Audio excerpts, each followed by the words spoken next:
Okay, we're now broadcasting once again. 10 soldiers and Nixon's coming. We're finally on our own.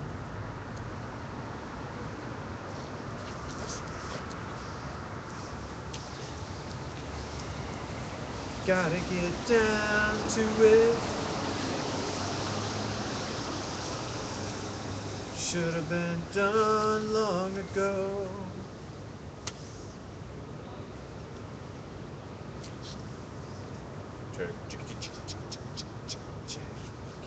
It's coming to you live from the TriNet stop at City Hall in Portland, Oregon. It's the Jimmy and Mary Show. right. I'm Jimmy. And I'm Mary. We're glad to have you all here with us tonight as we sit under a drizzling sky. Although it is nice and warm and spirits are high, we have had, yes, you can hear the laughter in the background. We've had a very large-ish crowd here tonight celebrating the 6-month anniversary of The City Hall vigil, so the camping. yes, very well said. So, Mary, how you doing? I'm doing very well, Jimmy. Glad to hear that. Thank you. So we've talked and kind of had. Now I think this is the time for us to really discuss Let's discuss. the issue, the question at hand, which is trying to get at the nugget of what is this vigil? What is going on Right. here? What's up with this? Okay, so December 1st, Andrea and Kurt started this vigil, which was just a table and some candles and some spiritual icons of many kinds. And he tried to sit there, mostly Colonel, all the time, wouldn't leave it unattended, kept the oil lamps, olive oil lamps burning 24/7. And was attempting to get folks to sit with him. Well, he did get people. Right, but I mean, he attempted to get it 24/7. He actually managed to keep it, but at risk of his own health, because it was just. So anyway, he put in a lot of hours, but after a while, it started to take off. More and more people would join, and now we rarely have less than 10 people a night out here. So we finally made it 6 months later.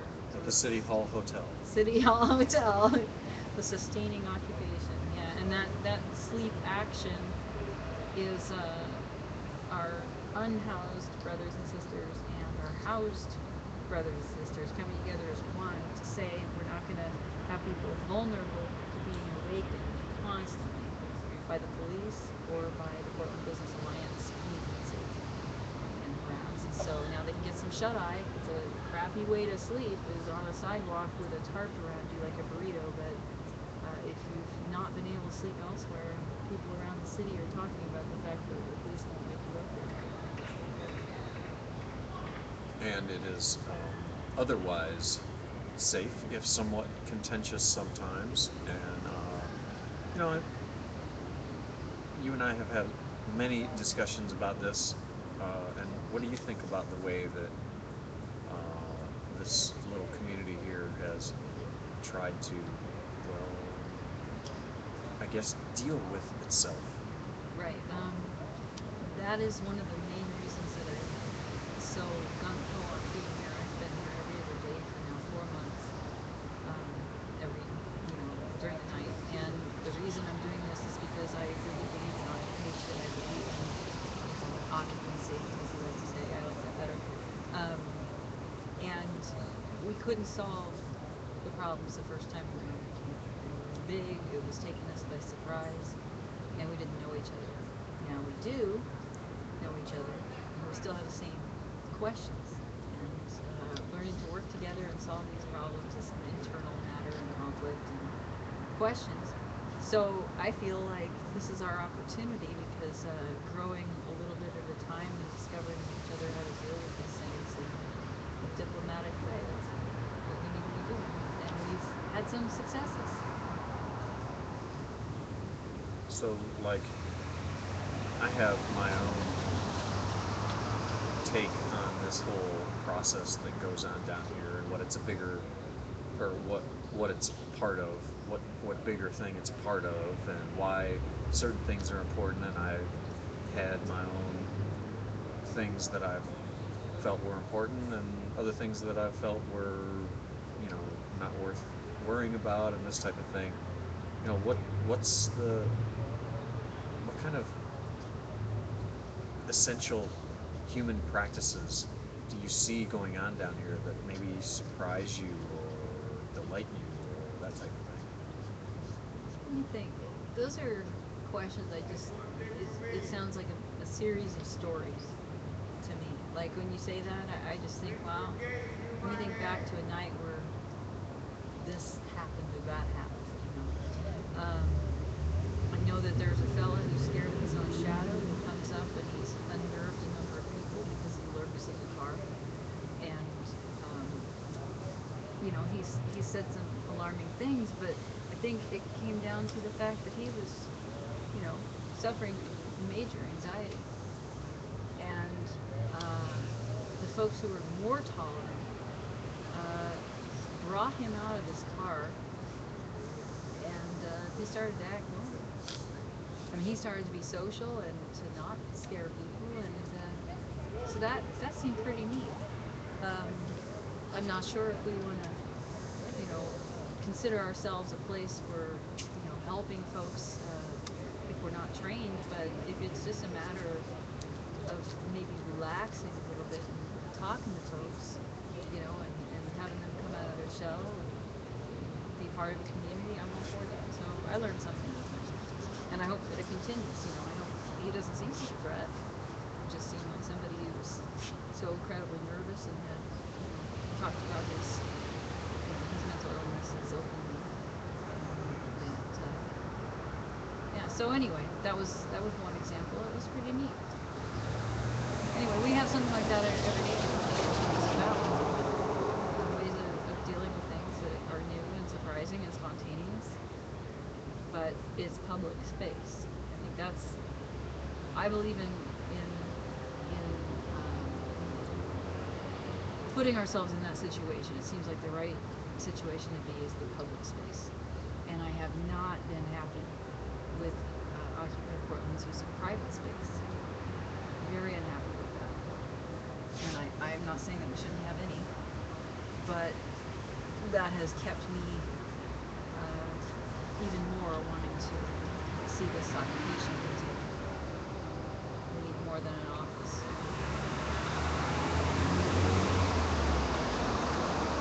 And so, you know, you were mentioned earlier how this is a safe space. Tell me about safety and what it's kind of been like sometimes. It's not that it's a safe space, because you're at risk of everything that you'd be at risk of downtown, except for the fact that there is a lot of security. There's a lot of light. There's a lot of people around. So if you're houseless and you have to sleep on the street, at least here you have a lesser chance of having things taken from you. Almost no chance of being accosted by someone. And if something terrible happens, the security will break down. I mean, we just run and press a red button if somebody's coming out here threatening. They don't want to see that anymore than we do. This is their job. How often does that happen? It's never happened to my knowledge that we've had to press the button for anything. The only thing I've ever done is when there's somebody who's of concern, you know, we're just basically wondering what's going on. I have alerted them that he's around, but they're not doing anything. They're just watching, and I think that's the right thing to do. I was here one time, and I had 3 people in a row. You know, I was by myself and sitting over by the Liberty Bell there, and one after another they came and talked to me, which is okay, except for the fact that one of them was absolutely drunk and made no sense whatsoever, and was really touchy-feely and made me uncomfortable and really shaky. But then the next 2 were apparently the person was something of Jesus. I was pointing out other people that were trying to kill him. And startled some people, because he would hide behind you. So I mean, there's nothing you can do if somebody comes up to you. I mean, it's no different than anywhere else, except for the fact that there is some feeling of being in that light, having other people around, especially now. And anyway, it's better than some places. It's better. I know that some people feel very secure here. So if you were gonna try to convince somebody to consider coming down here, like, what? What would you say to them? I wouldn't want to convince anyone to come here. I mean, if they're a demonstrator, if they want to stand up for the rights of themselves or their loved ones or people they've never met to have a night's sleep, then great. We can provide a demonstration to participate in. But as far as trying to get people to come here for safe haven, no, I mean people to come here to show solidarity with people whose condition is maybe not. What would you say to them? How would you... Well, okay. First of all, it changes every night, so I would encourage people to come, check it out, see if it's the night that's right for them. Because you've seen that. It's different every time you come down. Have you noticed that?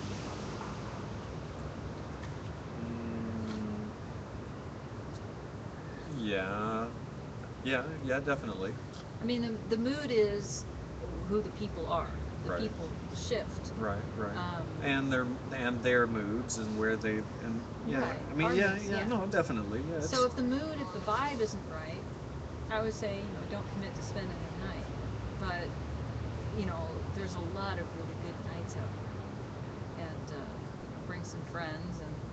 And what you're doing is a beautiful thing because you're basically taking back that right that should never be in jeopardy, should never be in question. But the people who are not having consistent roof over their head, they're exposed to elements, they might be hungry, they're subject to having their things stolen. There's so many needs that, we as a community in the camp were formed with people who had homes and people who didn't. And I didn't realize in the camp how many people didn't have homes who were in those tents. And so when they were broken up and half of the people had nowhere to go, I felt like I had some duty to them because the camp was made a movement and they held it down. So now we have a situation where there's a lot of people without homes who feel a sense of solidarity and unity with people who do, and vice versa. So this is a chance for you to show that solidarity. Like I said, you're now brothers and sisters.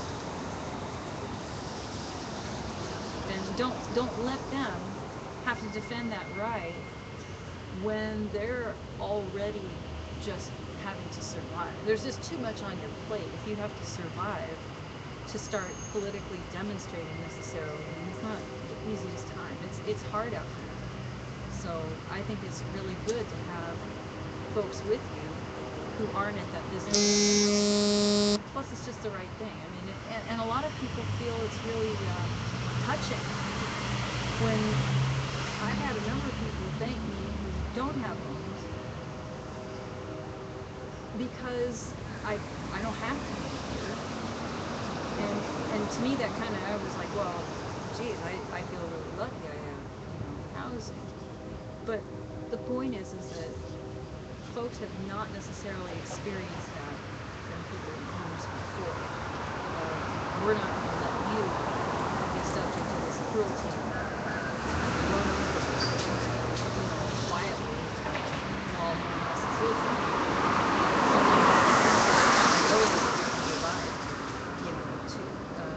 Where police can't just mistreat folks and have it be unseen except by their group who are already a vulnerable community.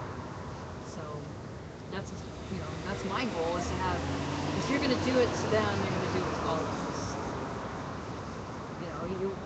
just kind of like the accountability of having a camera, you know, and the police have to behave in a way that's going to be viewed by other people. Um, I think that there's been too much time where folks who don't have homes have been discriminated against and abused by authorities, and it hasn't been witnessed. So we are witnessing, and we're a deterrent for that abuse. So I have to ask you about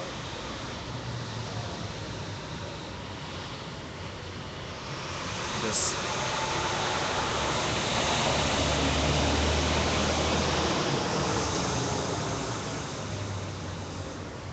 That's a dump truck from the night they kicked us out of camp. How do you recognize a particular one? Well, it's one of those kind, those big ass fuckers that you can throw a lot of shit in. Because I was throwing shit in it. You remember? Did you see me? There was a shopping cart and I was helping somebody. Who was that? It was on 3rd, down at the end of the other park. They parked one of those big suckers over there, and there was just this big pile of trash being put there. And me and somebody, man, I can't remember who it was, but I knew him from camp. And he was trying to throw all this trash in the dump truck. And I was like, oh, I'll help him not do that. And we start noticing like all these like there was a set of bookshelves in there that was in like really decent shape, and then a whole bunch of other random items. So I grabbed the shopping cart, I threw the shelves on top of it, and I grabbed just like the most random shit, and I start pushing the shopping cart through the camp, and I'm hollering, souvenirs here, get your souvenirs. Oh, nice. You're one of a kind, guaranteed, Hey, did you genuine, find Portland my- occupied souvenirs. So, and I pushed my way through the whole crowd, and I would just go around the park, and people would just laugh their heads off because Wow. I'd have the most random shit. I sticking don't want a out of this souvenir car. bookshelf or computer keyboard. Well, there was like a can of shaving foam and a book and like some random statue. Hey, do you have my journal? I don't have your journal. Dang it. I lost my journal. It was a bummer. Yeah. Everything occupied in my life was in that journal. It was gone. That's too bad. Not really. It was liberating Yeah. because I was living my life thinking about journaling. Like you kind of take a vacation through your camera. I was actually living life as if it was, you know, that journalistic mentality of, oh, this would be great for my journal. And then I was like, that is so messed up. I need to just live. So I was glad when it was gone. I was like, okay. But my journal actually led me to some, you know, fundamental ideas. But I'm good now. I got those ideas. I'm ready to go fly solo without that journal. Yeah. That was weird. I've never journaled before, and I was journaling every day for about a year and a half. Anyway, that was beside the point. I got distracted when I Yeah. saw that. It flashed Dump me back. truck. I, Dump truck. I walked through on the grass for the first time earlier tonight. I told you that. Yeah, that's awesome. Dude, And it was. what was I it was. like? It was much cooler than walking on the sidewalks when all the fences were up because I could just wander through everything, and I just go, oh yeah, this, and I could see everything.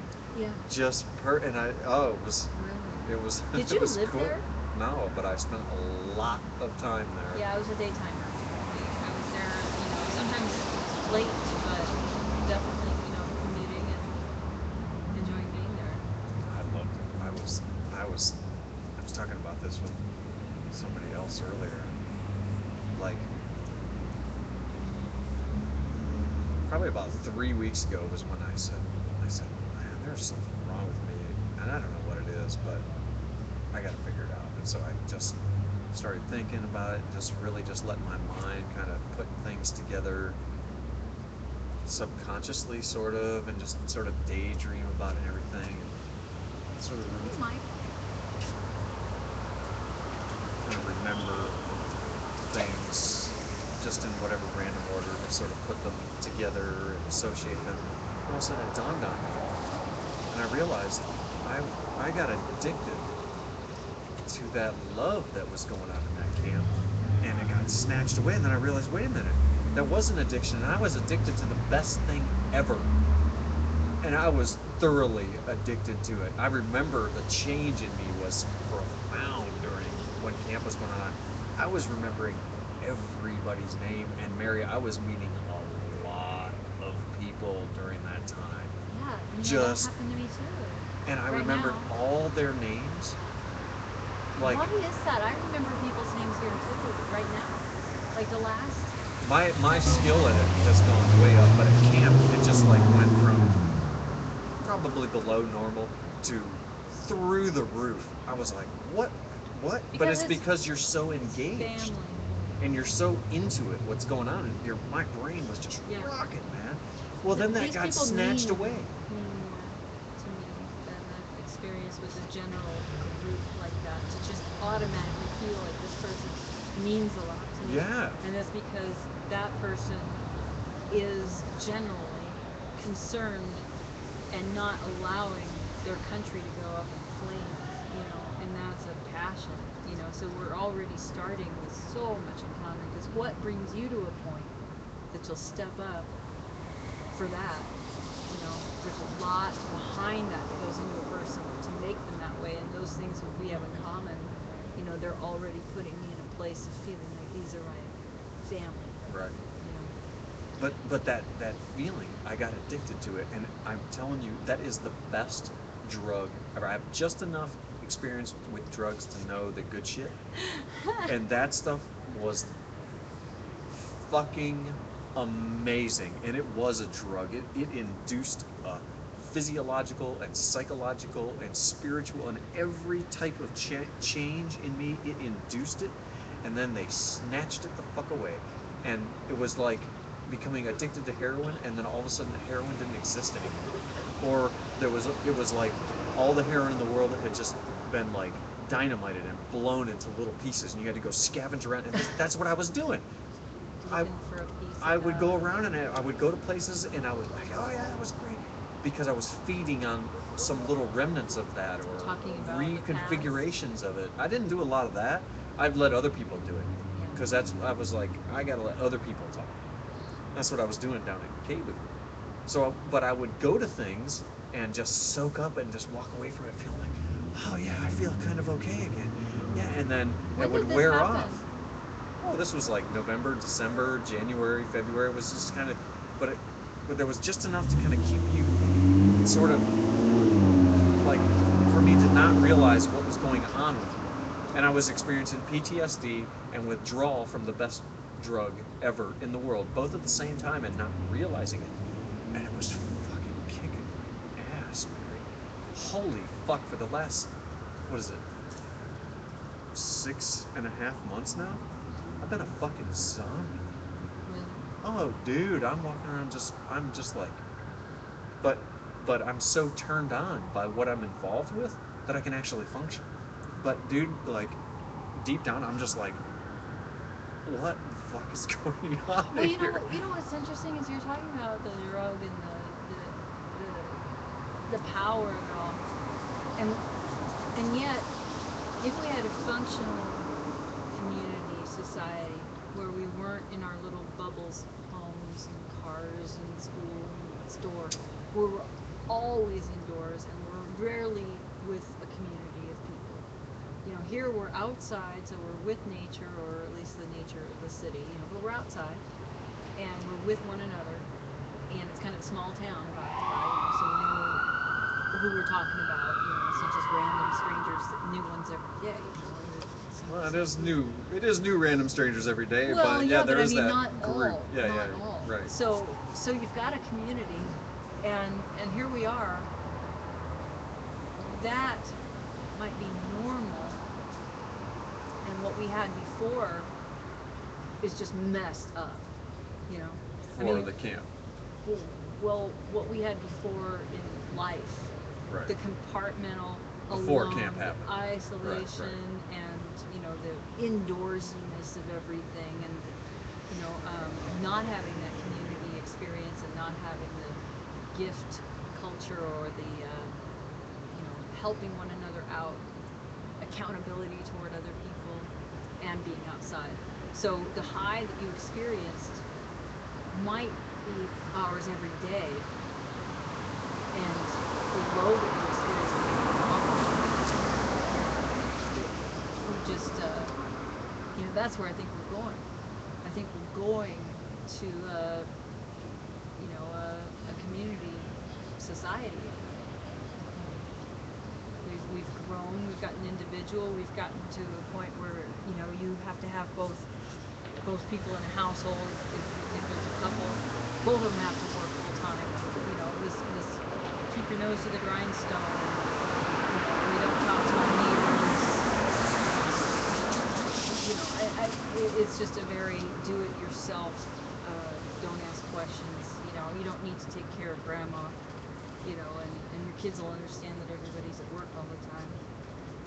That doesn't have to be that way.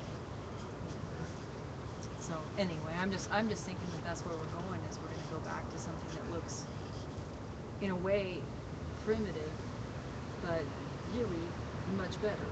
You know, and so hopefully that'll happen soon. We're here. That's what we're discovering though in camp. And we've kind of rediscovered, oh my gosh, it's kind of like rediscovering clean air. You know, You this didn't is know what you were missing. Yeah, you know, or water. Oh, it doesn't have a flavor. It just tastes like water, you know. This is interesting. You know, I mean, we were rediscovering a regular, probably normal human natural existence among ourselves.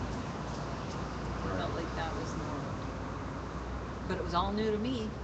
It felt so normal to me. It just felt right. I was like, yep, I get this. This Yeah. feels right. I'm going with it. It just feels so good that I didn't analyze anything that was happening.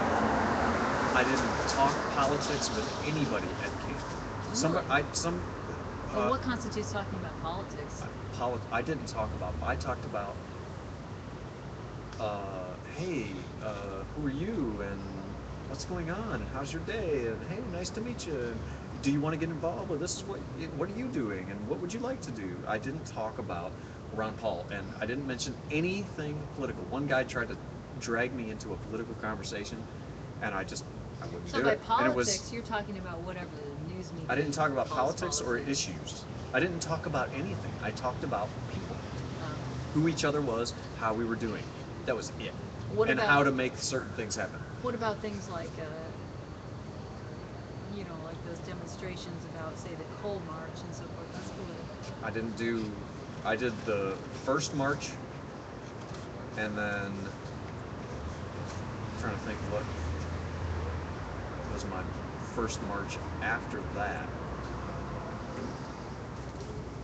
You know, it might have been January 25th was my next march. What was Which day was, 25? dude, it was at Tahrir Square. Oh yeah! And Oh my dude, God! that the was, beatdown. yeah, that was a Hey, bad what did march. you see for police brutality at Tahrir Square? Because here's what I heard. I heard that,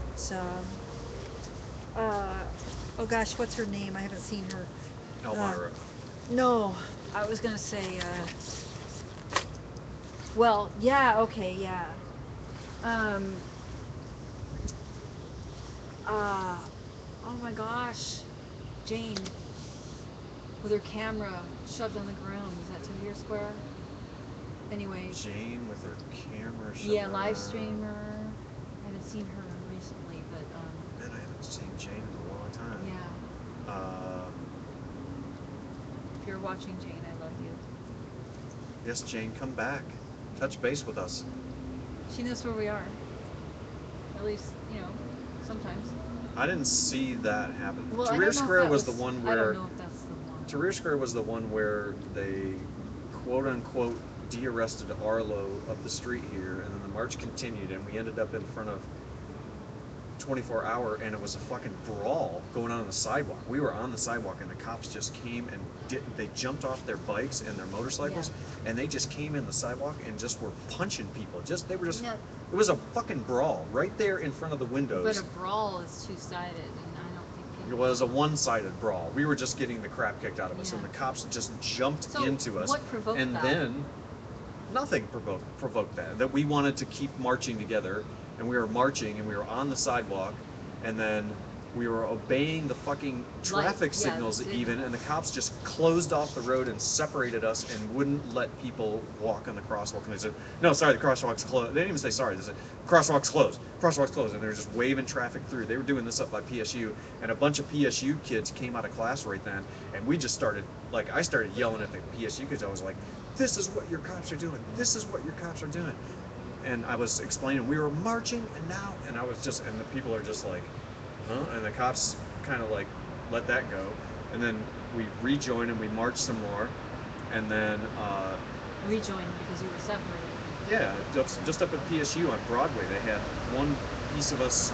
It was mostly Justin and Jackie were on one side of the intersection, and we just stood there until and there was maybe a few more people with them, and we just stayed there until the cops just said, okay, fuck it, and they left, and then we rejoined, and we kept marching, and then I was kind of going back and forth in the middle. You know, it was a very chaotic march. We didn't know what the hell we were doing, and then I came upon. We went across an intersection just right up here. I could take you to the intersection because it had a weird wall. I remember the wall because I climbed up on top of the wall at one point trying to see what was going on, and ended up like behind a bunch of cops, and that's when Arlo had been de-arrested. De-arrested meaning that the crowd I don't know. pulled him. I didn't see that. I just walked up and there was a lot of yelling and screaming, and Arlo, I saw his tent, and then we went around the corner by 24 Hour, and that's where I think I saw him with his tent, and he was taking it down real quick, and then we walk in front of 24 Fitness, and the cops just jumped and just started beating the crap out of people, and then we just kind of weathered that and hung together, and then walked down through here, and then went in front of the Justice Center, and then we're marching back up on the right with traffic on Main Street, but we got in the street a little bit, but there was no cars. I think it was a Sunday, and a couple of us went back to the statue, and then a bunch of riot cops like show up, and everybody's like, okay, getting off the statue now, and then they came with the horses, and they brought the horses and the bikes up on the sidewalk, mostly the horses though, to split us in the.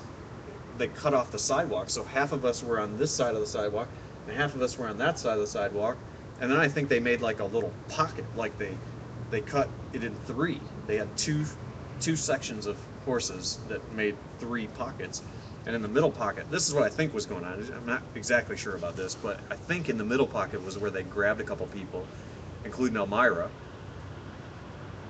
and then they drug her over to the other sidewalk, this side now, and then we're doing their thing, whatever, and then put her in the car.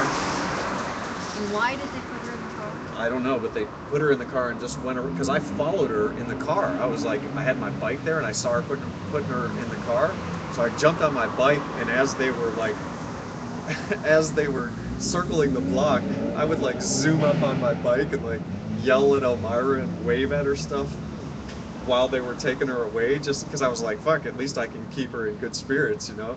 And so as the cop car is going just around the block and through traffic, so I'm just following with them, and I'd like buzz them, you know, just like, yeah, you know, just raising a little hell. And then we came back over there, and they put her in, they had like must have been a paddy wagon then, and they had Danny sitting down on the sidewalk, disco trike Danny.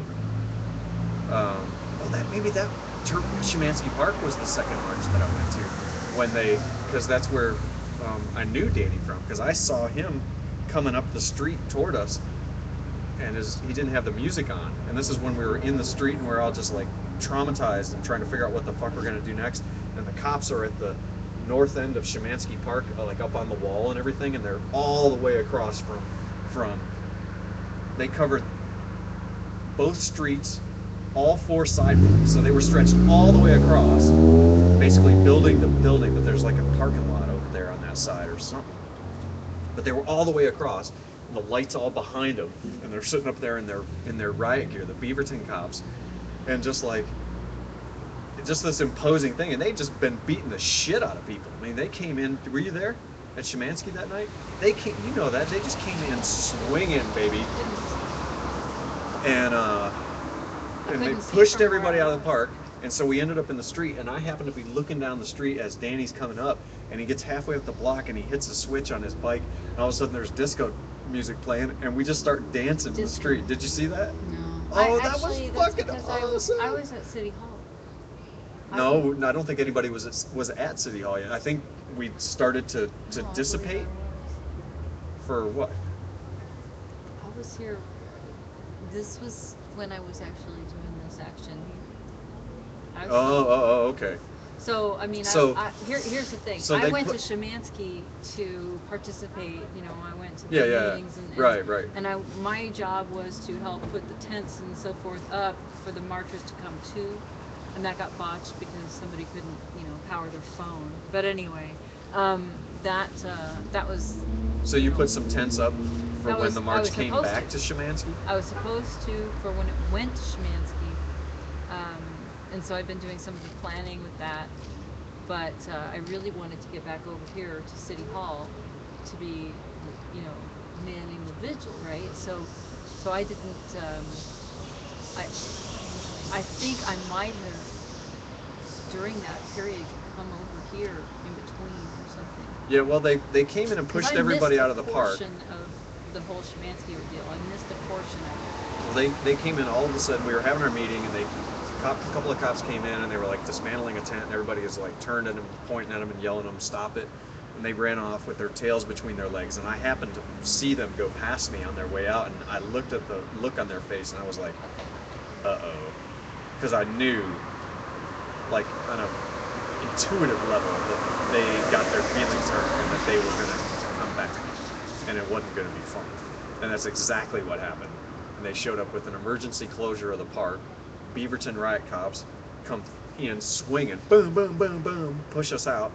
They end up, now we're out in the street on Salmon, and they're covering the whole block, all in their uniforms and everything, and the lights behind them, and they're like this, boom.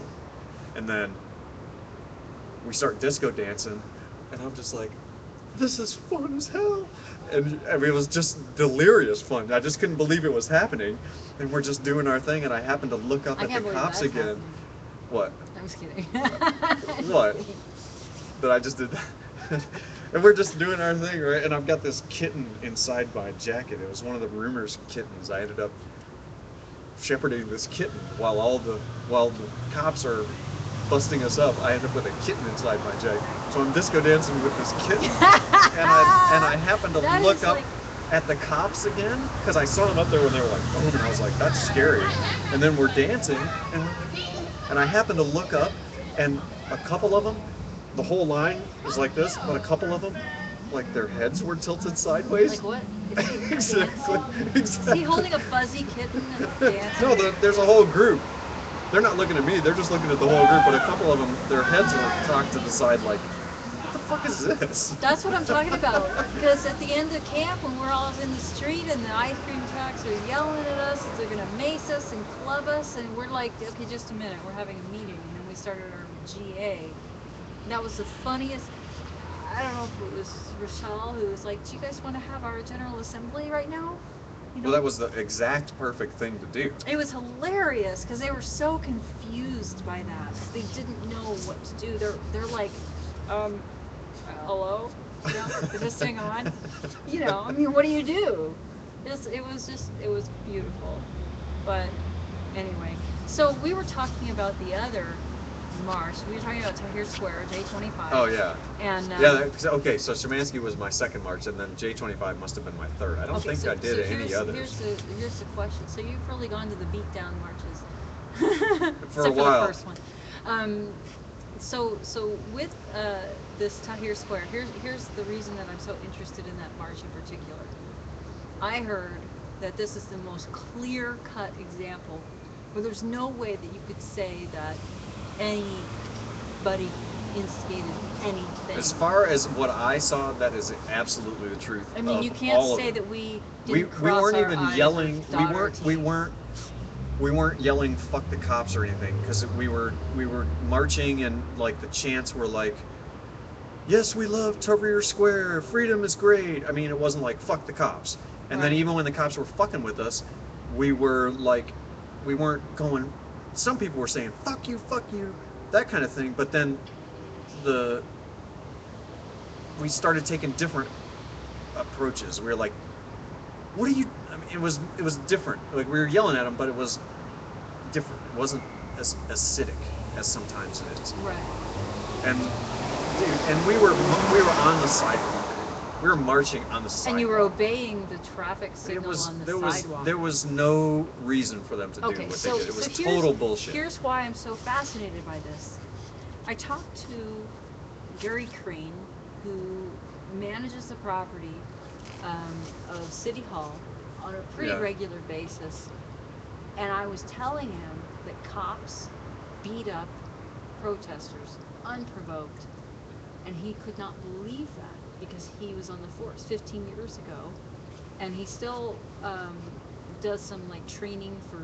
Well, I'd love to weapons talk to and stuff. Mr. Gary Crane and share with him some of my experiences, because Well, I saw a lot of no. cops beating the crap out of people. Okay, so I told him, you know, yeah, it's difficult experience talking to him.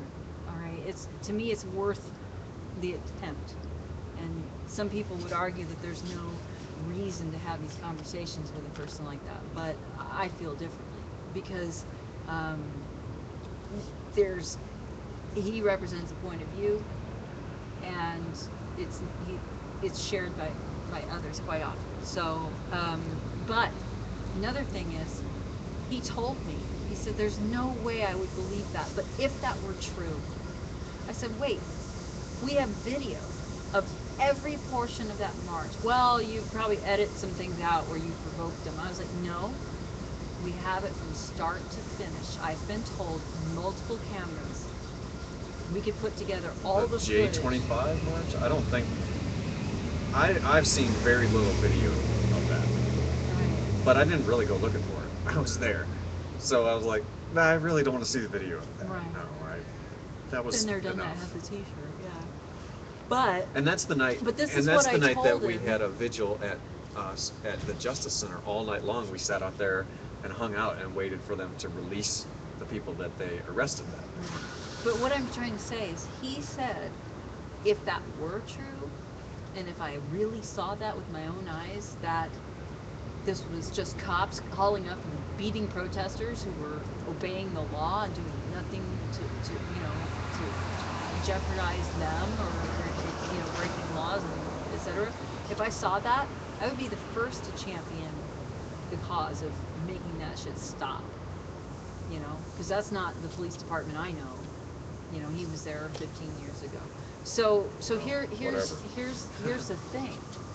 The man doesn't believe it because of what he knew, and he's not in it, and he has his preconception. But I think we need to show people like that what is going on, and that I would like him to be there for it. I would like him to be in a march and watch cops haul off and just hurt people for no reason whatsoever.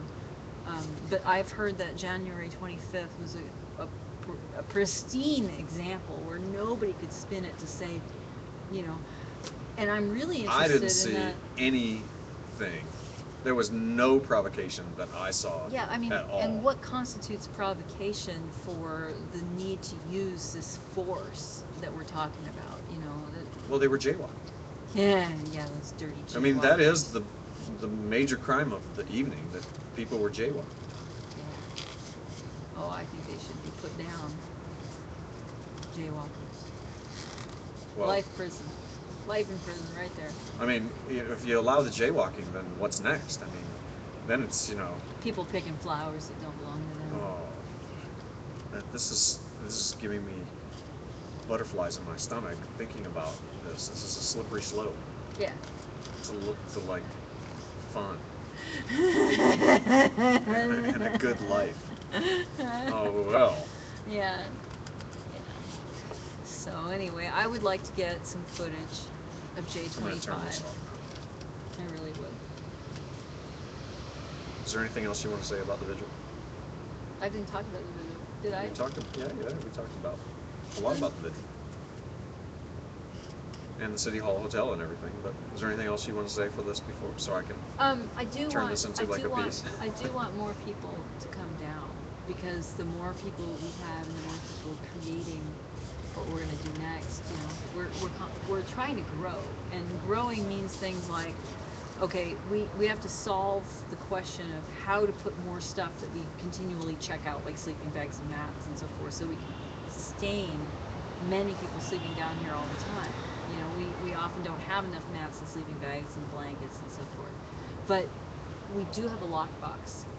If we could figure a way to get some more, and I'm working on that right now. I want to use like a boat trailer, and I have these ideas for doing that. So anyway, we need more people working on those and problem solving and being present. So really use more help. And I want to stress the being present part. Just come, be here. That's where it all starts. Right on. Absolutely. All right. Thanks for talking with me, Mary. Thank you.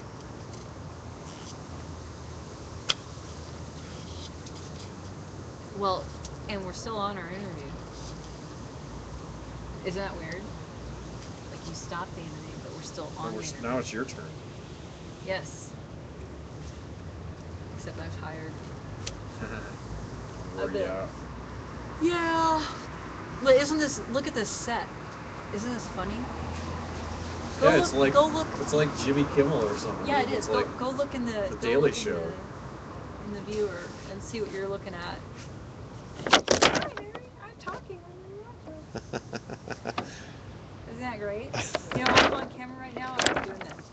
Hello. Yes, you are. I'm the loneliest. We have one viewer. Oh, really? I'm the loneliest talk show ever. Don't look at me like that. Okay, Jimmy, come back. I do have something to ask you. So, this recording device that you have here, what's it for? This is for KBOO? This recording device belongs to KBOO. It's kind of a sweet setup. It is a sweet setup. It's an Edirol. It's a pretty badass little recorder And a microphone. and a microphone. See, I need a microphone because, you know, this camera does not pick up sound very well. Do you want to see something of which I'm... And you work at KBOO, volunteer, or you have a job there? What's the deal? I volunteer there. Have you been doing that the whole time that you've been with Occupy Portland? Nope. I started volunteering at KBOO the summer before Occupy, but I mean I went to like the orientation and maybe I took one class and was just like, okay, well, I guess I'll see where this goes. I didn't really know what would happen.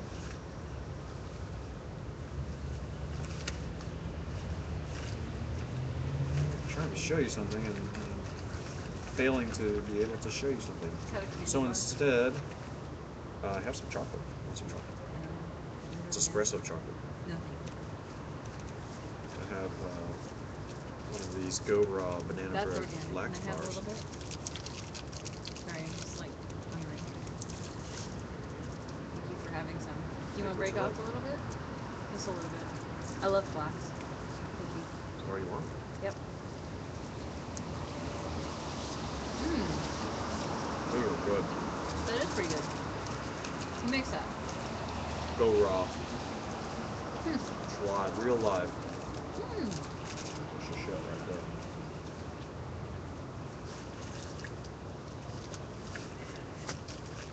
Well, I'm sorry. I was That's going to okay. show you I something. wanted to see something, but I'm not going to. Oh, But I here did it is. get to. Oh. KBOO Press Pass. Mm-hmm. That's what I'm talking about right there. That's worth it right I'm a there. reporter for the news department now. Very good. Yeah, I really enjoy KBOO. It's So what do you it's do? a great place. What do you do? You just interviewed me, and let's say you were going to use that.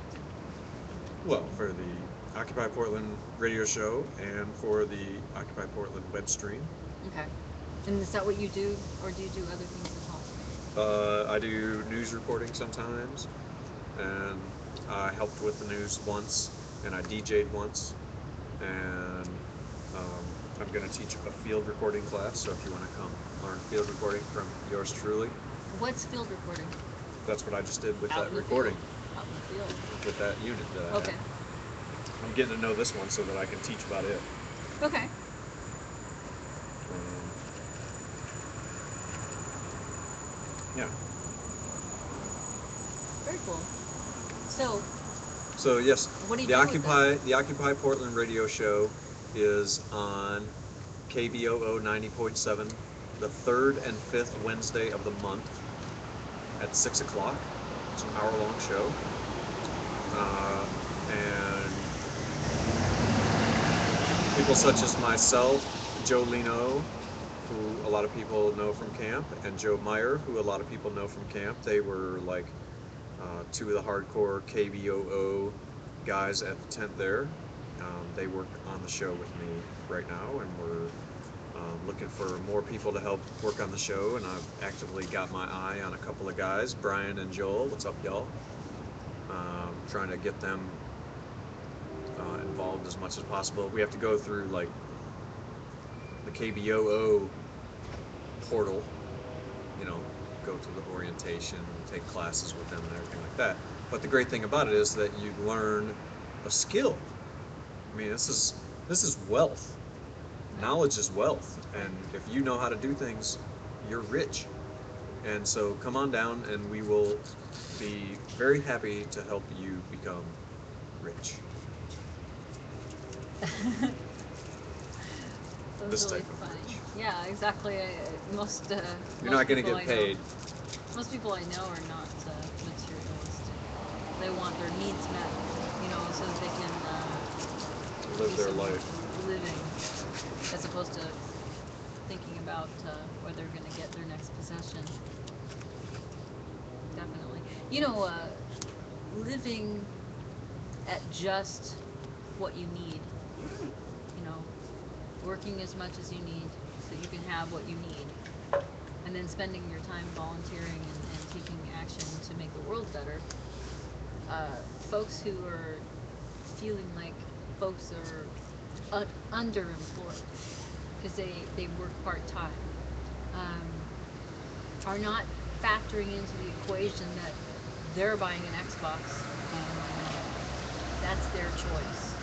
If you want to work another 15 hours a week so you can buy an Xbox, don't judge everyone who's working part-time and say get a job when we're spending all of our time trying to make the world a better place, or to, some of us feel, save our country. You know, Yeah, that's right. I had an idea about something we could do as Occupy Portland. One of those kinds of things maybe we could lead for the nation to join us in an What's that? action.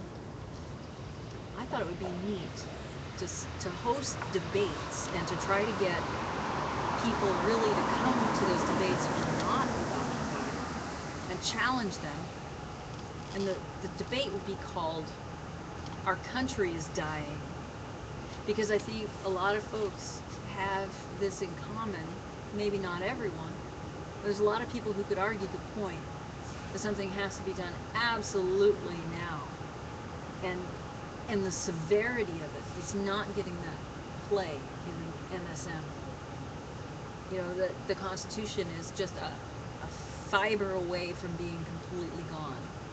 That our democracy, or you know, that our justice, or anything that's holding us together, that makes America an actual cohesive country, is so on its threadbare last, you know, that we have to act now. You know, most people would call that alarmist. People who are watching regular news are not getting that. They're not concerned about NDAA so much. They're not concerned about, you know, spying and all sorts of stuff. You know, they feel they trust. They trust, and it's okay. It's been okay. It's still okay. It's gonna be okay. So I'd like to have that debate, and I'd like to challenge people to just whatever topic they're having, but from the stance of it's absolutely an emergency right now to save the country or not. I think that would be a Well, really I don't, neat I don't, thing. I don't,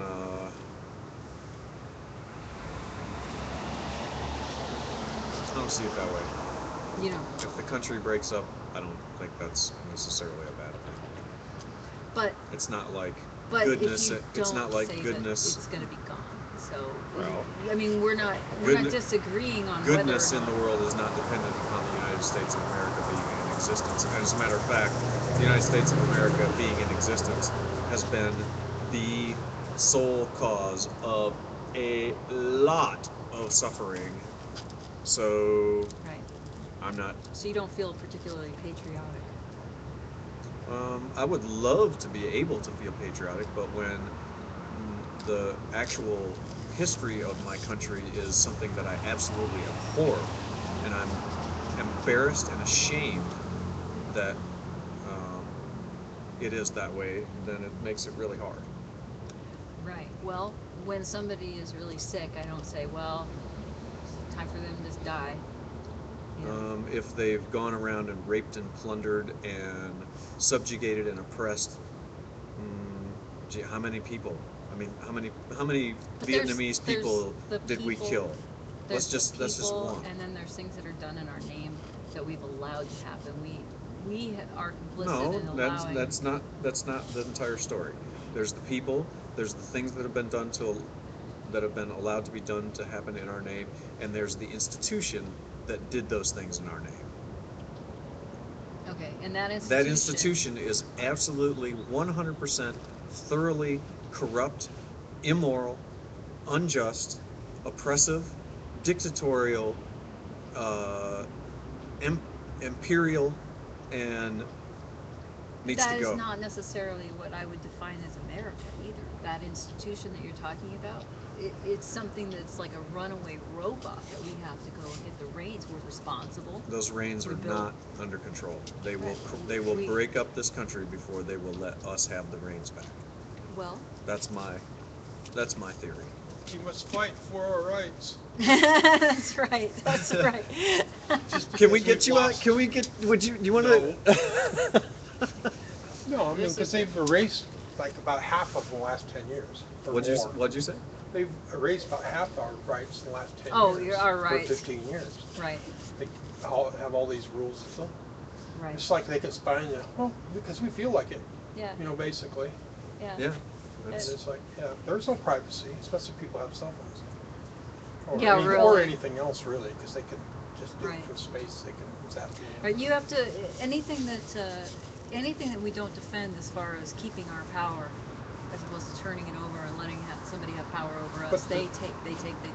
Well, You but turn the your back trouble and they is, take some the more. people that take the power are the people that are voted in to protect us that have their own agendas. Yeah. I mean, it's kind of hard to fight people that make the rules.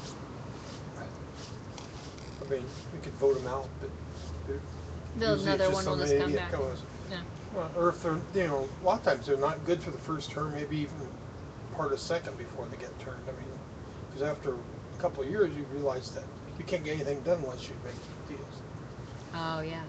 Yeah, it is interesting. I see some people who look like idealists when they start, even the presidency, and then unless they are sick to begin with, you can watch them just age like almost overnight. Like they said, okay, take all of that you wanted to do, and now you're not going to do it, and you're going to become this horrible predator. Well, we got There's two your good- presidency. Well, we got two people in Congress that hasn't turned over a leaf. It's Blumenauer and White, and they've kept pretty true to their guns. Yeah, and ever since they've DeFazio been and in. Merkley Yeah, DeFazio too. seem pretty good Merkley, too. it seems okay so far. Yeah, I mean Blumenauer and Merkley, no, Blumenauer and DeFazio had that fair farming bill where they wanted to level the playing field so that small farmers and non-industrial farmers had a chance, you know, and I saw, and they came over to Occupy and gave a speech and said that they were Occupy Portlanders. It was pretty cool. And then right after that we got our butts whooped. But wait, who came over to Occupy? Blumenauer and DeFazio on the night that Pink Martini played. That They big said party. that they identified with Occupy? Mm-hmm. Yeah, I didn't know that. Yeah. Well, they're down-home people. Blumenauer and who? DeFazio, Peter What's DeFazio. going on over there? That's the Looks pictures like are coming on. water spraying up. Their It program. was just so chaotic before it kind of gets in Yeah, its it rhythm. always I was like like, builds Lots up of pressure air. or something. And Yeah. then, yeah, it must be there. He walked in the grass today. For the first time since they kicked us out of there. It was and it was like holy. Yeah. a moving experience. It brought me back. Walking on the concrete paths is not the same as Oh, walking no. in the grass. No, no, no. It's really interesting. They didn't have grass. Mail people could deliver the mail. What? Well, I used to do the route from Holgate to basically Division, from the river to like 13, a long time ago. And when it iced and snowed and all this stuff, the only place you could walk was on the grass next to the. Yeah, Oh, 'cause, I right. mean, everywhere else, Right. no, especially near Right. Through Powell, rain or snow or But not sleet sidewalks. and hail. actually, Jeffrey? the snow was pretty good. I got a job today. Whoa. This is good. Really? This print. Oh, you're doing the street routes. Right on. Actually, I'll buy one for Nice the talking to visual. you. Hey, what's your name again? Katrina. I'm Jimmy. Hey. I came up with the best pitch.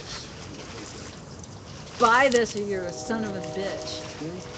No? No, you have to be aware of your public while you're peddling this print. You may be summoned by local patrol to wither and wait. You're just like, no, just buy it, please. Are you going to So I sold 5 of them. No, because I it's my sold 5 and somebody 7, 8, 9, 10 of them. I can't believe that it's tomorrow. No, the practice is tomorrow. Oh, But the game's in a week. okay. Our first practice. I want to play The tricky softball. That would be ones are fun. fire hydrants, 500 feet away. You have to be 500 feet from the Yeah, fire there's a hydrant to fire sell a hydrant. paper. Yeah, it's because you have to get, I don't know. Why? I think because you have to be away if there was an emergency. The fire truck had to be there. You couldn't So be like you can't be there? walled out on the sidewalk. can't be there? It was all over everywhere. All right, here. I wanna that's buy- what I'm assuming. I'm just trying to avoid any contact. with- Give me the paper, or any- damn it. You thief. No, there's been inflation overnight. They're too How much are they? No, I'm just joking. I'm not a thief. I have history of theft. I'm retired. I'm retired. I have a job now. It's like more feeding an obsession, compulsion, and disease, alcohol. Anytime you have a theft, there's a beer. Right, well, you told me about your crimes. About stealing beer from Safeway. We have one viewer. Say goodbye. Say goodbye. Or, well, no, never mind. Who said say goodbye? No, I was going to turn it off, but I don't know how I was going to turn it off. No, don't turn it off. I'm not going to turn it That viewer might be live stream. In which case, one viewer represents multiple viewers. See, that's how it is. No, it's a good paper. Yeah, Have it you read is. that one yet? Yeah, I have Yeah. not. You have? There's good articles in there. Listen to off. this. home. Okay. I'm glad to hang out with you. Mm. Paper. Good night. Good night. Hey, Jeffrey, sit down on camera. This is the art. Now it's not the Jeffrey. Now it's not the Jimmy and Mary show. Now it's the Jeffrey and Mary show. Jeffrey and Mary show. Yeah. We're at the bus stop. Yeah. Well, this is our studio. Yeah. Oh man, my foot's killing me. But I'll read you. I read the whole paper, but this is the article, the paragraph in the entire paper that really hit me tonight. It's an Actually, you want to article. tell people about Street Roots magazine for people who don't know? Yeah, Street Roots is a magazine, or a paper. It's a print. They offer it to you. They give you a vendor's license. Nice. And, Oh, that's a cute picture. Yeah. Jeffrey. And it's for the homeless. 25 cents goes to continue the legacy of Street Roots in the paper print, and then 75 cents goes to the seller to help them gain self-sufficiency. You know, it's like you no longer have to live off the welfare of the churches. Or, So you if know, a person was panhandling, yeah, you know, it's just like instead they're actually working. yeah, it's my job. I sell this print. So, And and this is I the might first time be you've the done first it? day I worked a lot though, but I made 12, 13 bucks. I'd have just been wandering around all night doing nothing and probably getting nothing but cigarettes and a couple of dollars all night. You know, people down there, they're tired of people that are constantly badgering them for money for this or that. And I see a lot of people that are skeptical, you know, like about the paper, you know, because it just seems like somebody's asking for something again. But Right. I just want to sell the print, and there's information. There's an article. This So one has tell an me article. tell me the paragraph that you said was amazing. Okay, so there's a couple of them. There's Because this is an award-winning paper as Yeah. well. okay, but housing policy. Listen to this paragraph. Over the last several decades, Republicans and Democrats alike have dismantled affordable housing programs, deregulated housing finance, and passed legislation enabling the privatization of public housing. These policies are part of a larger political agenda that ensures benefits flow to the top 10% of percent, while people at the bottom, especially people of color, immigrants, and the unhoused, are controlled through the private charity, workfare programs, and the criminal justice system, period. I mean, just listen to that. And it's true, the truth. You know, if you're an abiding citizen, you could go to the church and try and get a place to stay. But if you're in the criminal justice system in Multnomah County, you get popped out to the Joyce Hotel, or you go to the Dan Moore Hotel. You get a motel. You know, I even was so frustrated, like, what am I going to do for money? Or what am I going to finally do? And I'm like, I don't know what to do. Whew. I mean, then I finally just broke away from the mission and stopped hanging out there. I was starting to think it was like telekinesis or something, like I'd been hypnotized, or it was the wireless network downtown. It's shutting down my brain because all the... You don't wear a tinfoil hat, do you? Because no. That'll actually amplify the Yeah, signals you and make don't it wear a easier for them to tinfoil control hat. your mind. We found that out. Well, I don't know. Scientific Just like, article. but then I just questioned my faith. Where's my faith been? You know, and then that And by the way, I'm pretty sympathetic what I wanted to hear when I how went you ended up in that prison, day. and I think that, or Just in like jail.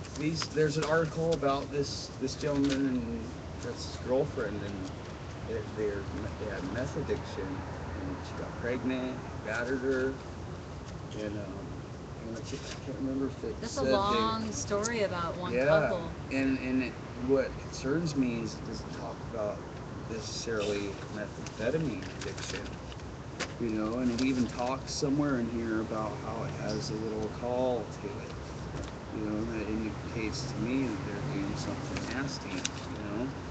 What do you mean? Like people would take, and I don't really even talk about it. It's gross. It's nasty. I mean, it's not even good. It's a drug. It's poison. See the chemical shock and You said a little acidosis. call. Yeah, like a little. I read it on the internet. It's like, oh yeah, I always just pull mine right off the string and wash it in deionized water and acetone. Gives it a little call. I don't even know what that means. Yeah. A little call.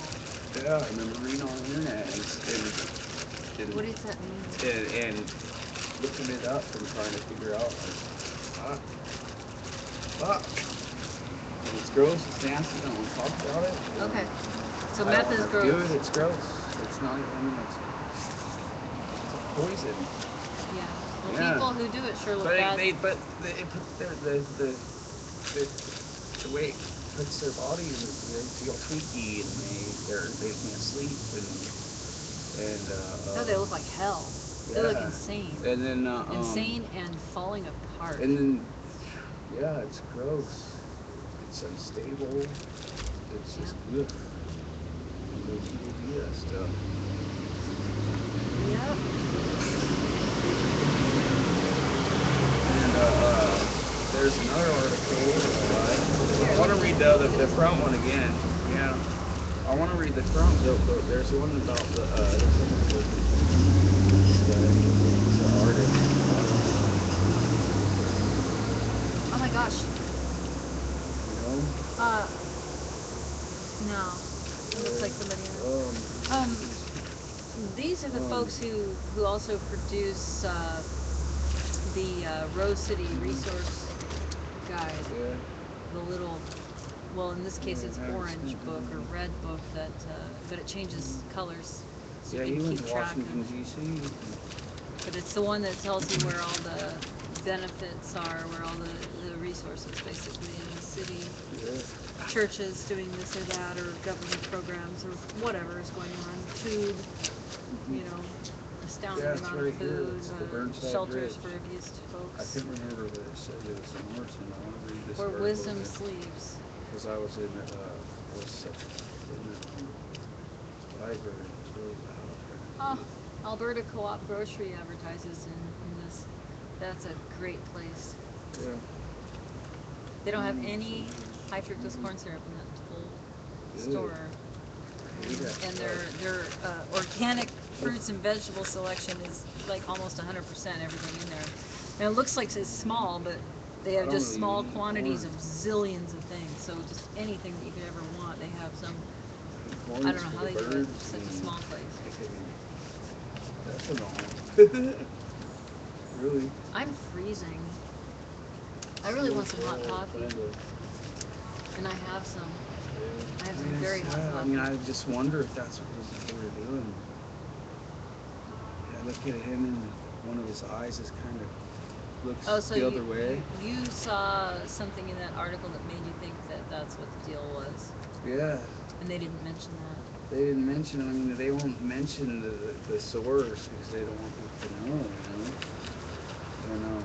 You know, there has been some censorship by that magazine. Let's face it.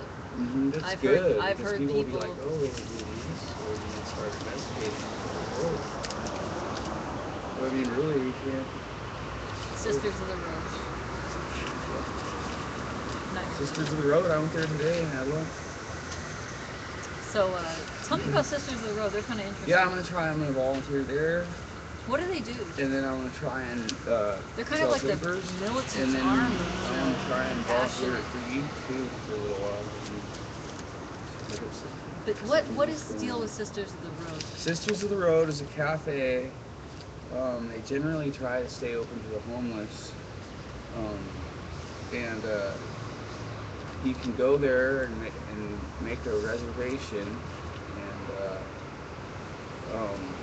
they give you a time slot. I think it's half an hour or something. You can barter for food or use your food card.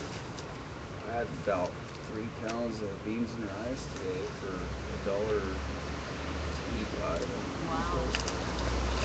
But they have good stuff there sometimes. And, they have coffee, they have eggs, they have a whole Can anyone eat this? assortment of stuff. I mean, Yeah, have to I be mean, in just households, generally they try and serve people in need, you know. Yeah. Not that just want to come for the convenience, but Right. people that need it. You know, maybe perhaps a student at the end of the month that's got nothing but pickled beets and tomato juice in the cupboards, you know, or. I'm gonna leave this out for the Yeah. people at the Visual to read. I wanted to read that article again from the inside. There's poetry in there. There's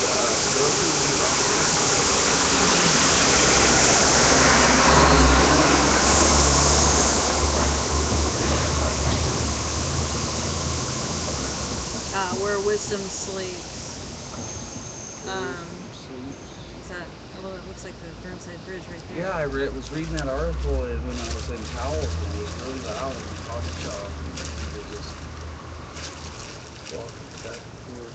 Close to somebody was interviewing on the street. That's what it is about. It's about a journalist, somebody who just decided to start interviewing people who were living under the Burnside. Mm.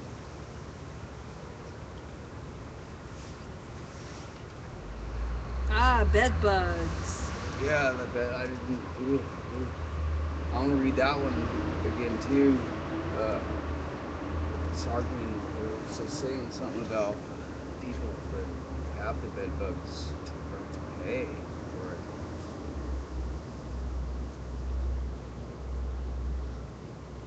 I mean, those old rotten motels where they just yard the mattresses out of there and put something in there that's like a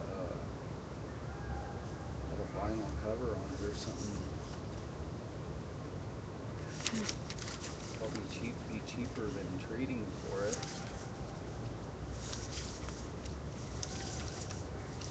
Looks like they're talking about making it easier without penalty for people to report. Yeah. But this fed up with housing policy, that was a very poignant paragraph. You're Yeah, right about like that. I kept. There's Mahatma Gandhi and his use of nonviolence. There's a story about how they built subsidy in I think it was Scappoose, and the jetty burst and it flooded.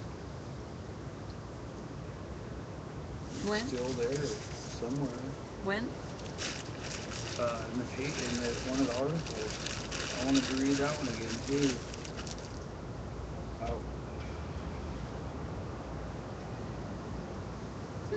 Crossword puzzle and Sudoku. And Sudoku.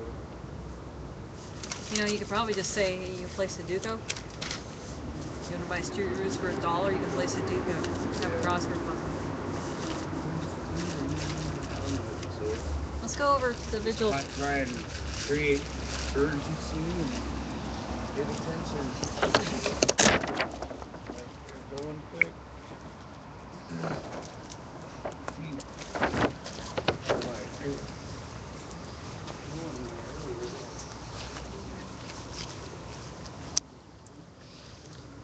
Jeffrey's shoes have been a regular feature of the Vigil TV. Are those the ones where you cut the back off?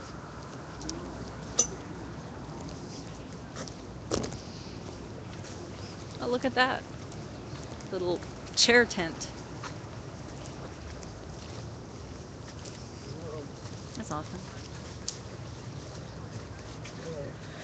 Wish I'd gotten a picture of that earlier. That was really neat. I am very cold. I got wet. I wish I hadn't. There's still folks under the tree.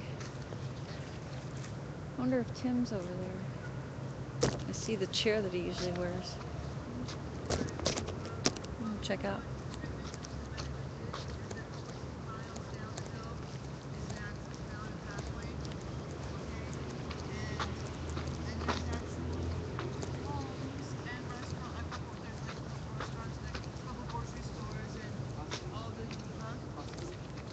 Hey.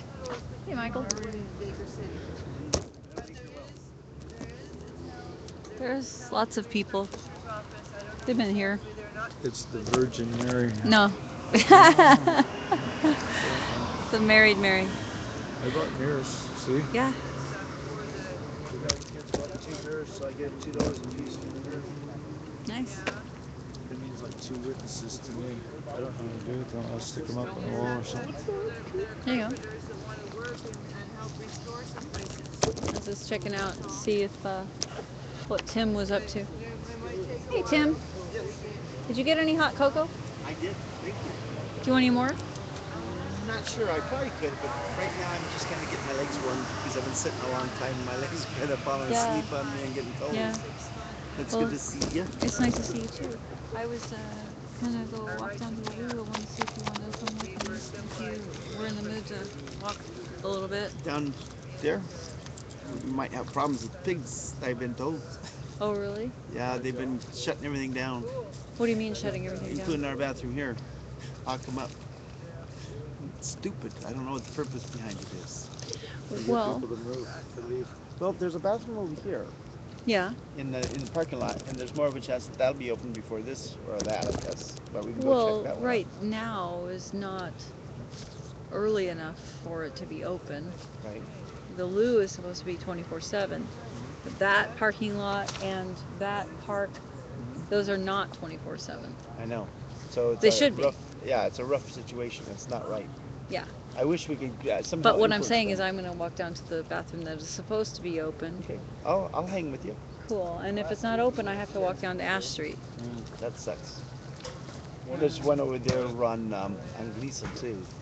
Gleason and what? Over near the shoot the dog Greyhounds. There's one Oh next yeah, to Union Greyhound. Station. Yeah.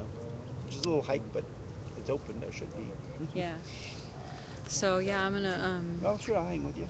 awesome. I'm gonna Be- put this beats away. Being by yourself and being Well, I vulnerable. appreciate it. Yeah, I appreciate it.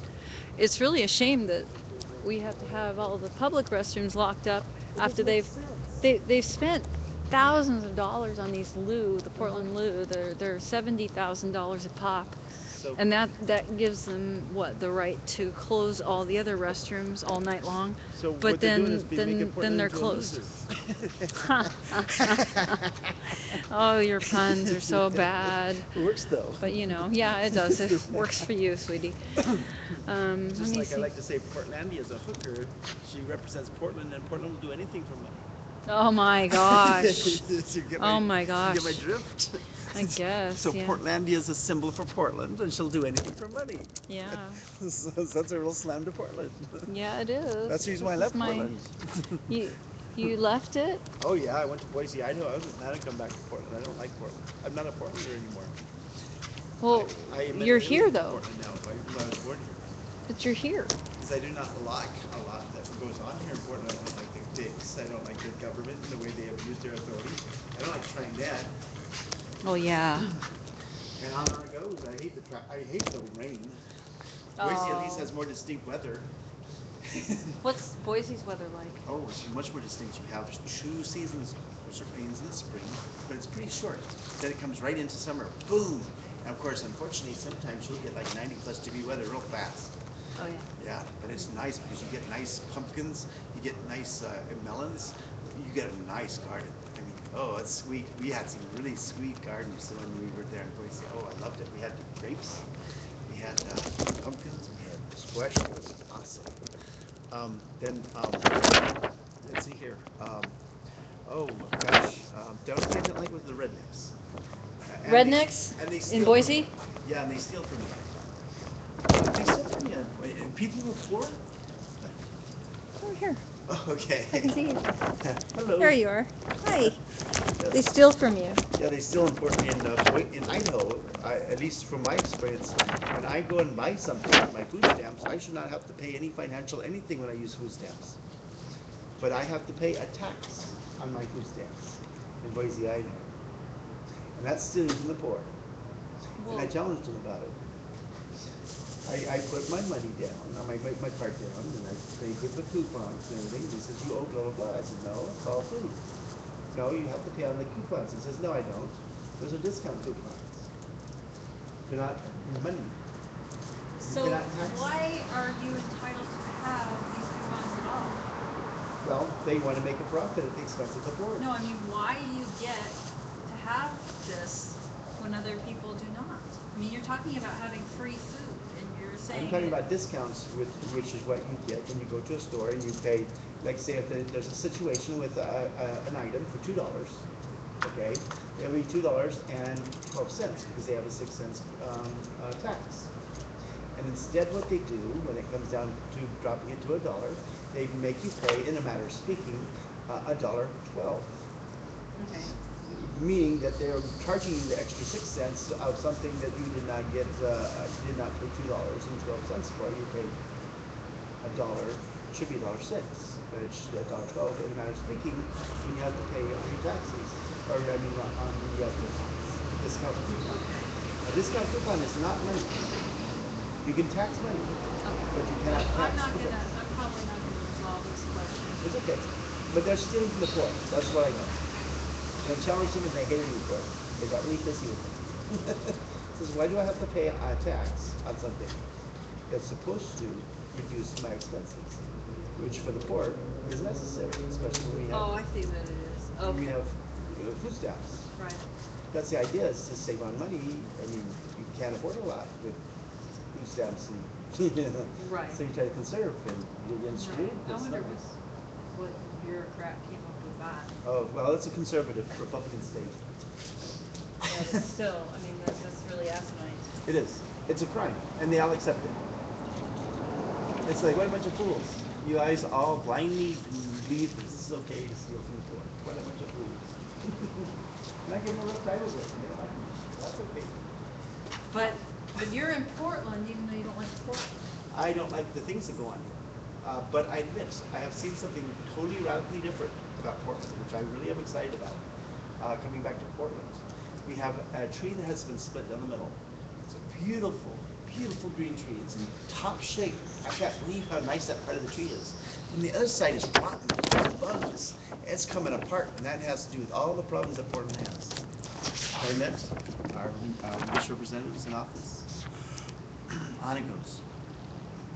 And that's what I see Portland as, is that rotten side, and I don't like that rotten side. I want to see that nice, beautiful green side expand.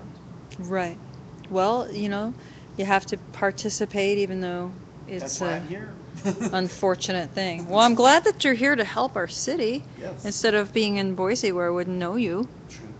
You know, I didn't know you from camp. I know you were there because I Yes. remember the Reiki.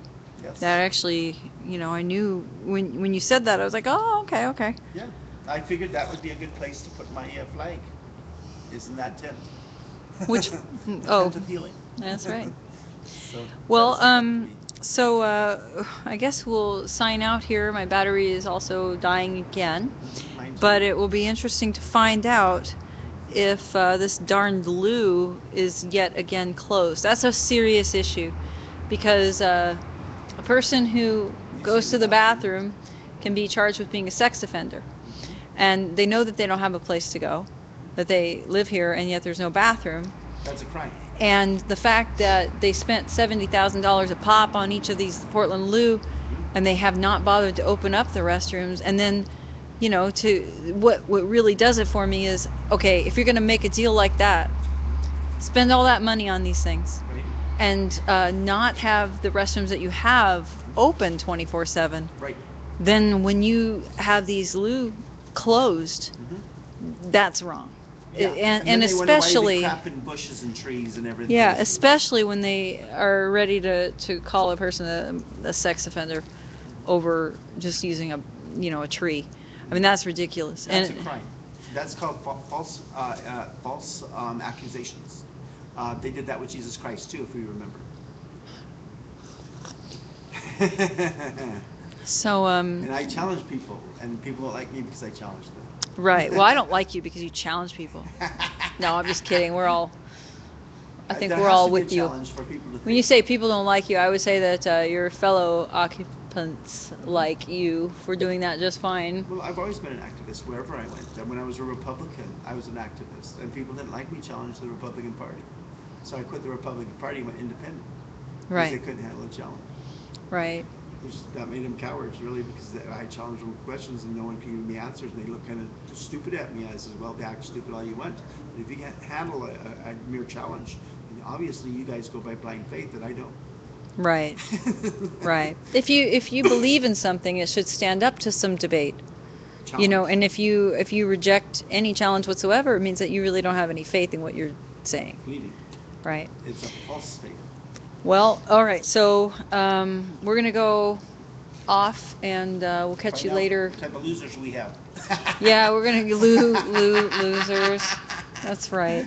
Okay, so yeah, that is an issue though. That's serious, and I'm gonna be back on. I swear to God, I'm gonna be going on and on and on about this. Probably, it seems like a boring subject matter, but it is really, really Serious. important and No really wonder serious we're and having really messes on the street. Do we right. really want This is that a in the health hazard environment? for It is. everyone. Yeah, do we want that environment? Right.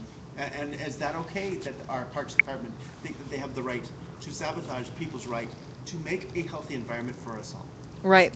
For ourselves, exactly. They're For all of us. interfering. Yeah. They're interfering. They're Their job is interfering. not, They're sabotaging. yeah, their job is not to Mhm. interfere and sabotage Right. others. And yeah, there's a lot of that going on. And that's And we got to stop at the Circle E. okay. In fact, I do want to show Do we, people kind that of before I put on go. Cowboys too at the Circle E. Absolutely. I want to show you. I want to show you something. I want to show live stream people, or you stream, or whoever stream for. Okay. Um, Isn't this something I got one myself? yeah, I want to put that in the visual. Actually, Yes, that's really important because I'm a real advocate. it's Jeffrey's for people who first have been day abused. Hmm? selling those. It's Jeffrey's first day selling those. Good. He dropped one for me. I think he's probably the same So gentleman. yeah, Okay. Jeffrey is somebody I did an interview of here that I recommend highly. It's one of my favorite so far. It's very generous of him to give away free ones because I'm sure He that gave that's- one for free. He gave me one free. Oh, wow.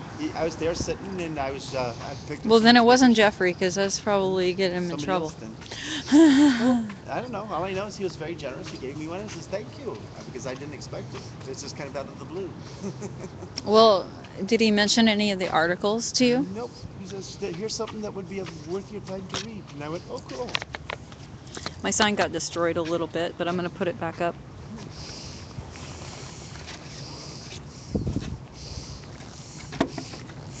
There, just like I was saying. Welcome to the City Hall Hotel. Right. No TV, bathroom, or bed. Or limited. Yeah. Very limited. I'll Yeah. stick this here. And No bathroom. yeah, Sorry. no conveniences for anybody but those who are well off here. All right, I have to fix this one. Anyway, but at least this side survived. All right, so okay, let's go check this. This little apparatus I have is pretty funny. I think you'll be amused. Okay. Did you see the boot in action? The boots. The boot. Oh, how it's wrapped around the Yeah. tire so they can't go anywhere? No. This boot that I'm holding in my hand Oh, at the okay. Circle E. No, You know what I'm talking about? No, I do not. Okay, this The might. boot I know about, there's several boots, and the one that I last heard had to do with keeping a car from going places. So Oh, they yeah, go. yeah, That's yeah. the only boot I know. Right. And the boot you put on your foot. Or you get kicked in the tail.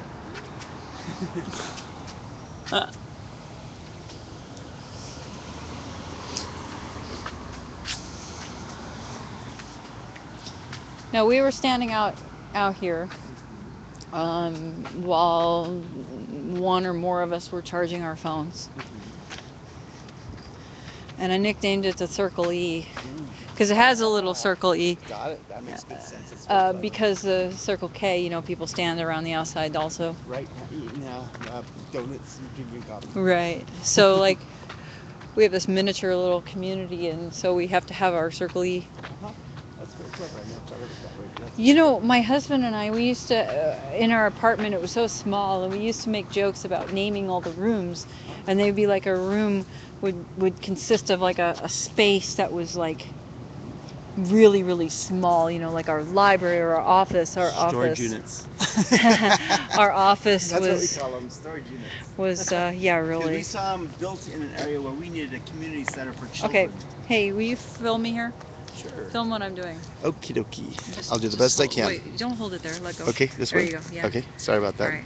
No, it's okay. It's just gonna shut it off. Okay. So here's this very fashionable belt. Mm-hmm.